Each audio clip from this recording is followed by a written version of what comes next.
बहुत पुरानी बात है। एक जंगल में एक चिड़िया और चिड़वा रहते थे। एक बार चिड़िया ने अंडे दिए। चिड़वा और चिड़िया दोनों बहुत खुश थे। चिड़िया अंडे की रक्षा कर रही थी और चिड़वा खाना लेने के लिए जंगल गया हुआ था। उसी समय जंगल में एक मदमस्त हाथी आया। हाथी बहुत ही ताकतवर और घमंडी था। हाथी उसी पेड़ के पास पहुंचा जिसमें चिड़िया रहती थी और जोर जोर से पेड़ को हिलाने लगा। चिड़िया के मना करने पर भी हाथी जबरदस्ती पेड़ को हिलाते रहा। पेड़ के हिलने से चिड़िया का घोंसला जमीन पर गिर गया और उसके अंडे फूट गए। चिड़िया ये सब देखकर बहुत दुखी हुई। कुछ समय बाद जब चिड़वा आया तो चिड़िया ने उसकी सारी बात बतलाई।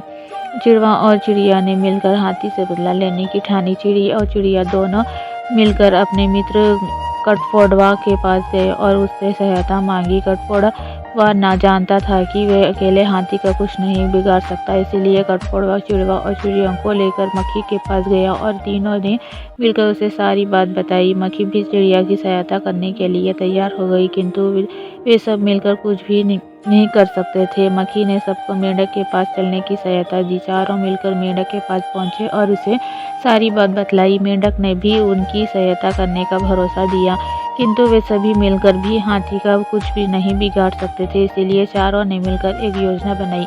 योजना के अनुसार एक दिन जब हाथी सो रहा था तो मक्खी उसके कान के पास जाकर गुनगुनाने लगी, जिससे हाथी मक्खी का गाना सुनने में मगन हो गया। उसी समय कठफोड़वा ने हाथी की दोनों आंखों में चोंच मारकर उसको घायल कर दिया। हाथी की आंखों में बहुत दर्द हो रहा था। हाथी किसी भी तरह नदी या तालाब के पानी में जाकर आंखों धोना चाहता था, जिससे उसको कुछ राहत मिले। तभी योजना अनुसार मेंढक एक दलदल के किनारे बैठ गया और डराने लगा। हाथी को लगा कि पास में मेंढक की आवाज़ आ रही है, अवश्य ही पास में ही कोई तालाब अथवा नदी है। हाथी तुरंत उसी दिशा में भागा जहां से मेंढक की आवाज़ आ रही थी और जाते ही वे दलदल में फंस गया।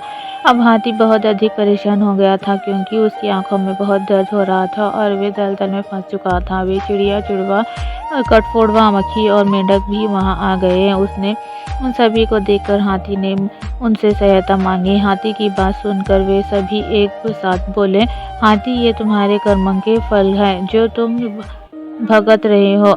अगर तुमने दूसरों को परेशान नहीं किया होता तो आज तुम्हारी ये हालत नहीं होती। हाथी को पूरी बात समझ में आ गई कि उसके घमंड के कारण बहुत से जीवों को नुकसान हुआ है। हाथी ने अपनी गलती के लिए चिड़िया से क्षमा मांगी। चिड़िया को हाथी पर दया आ गई और उसने हाथी को माफ़ कर दिया।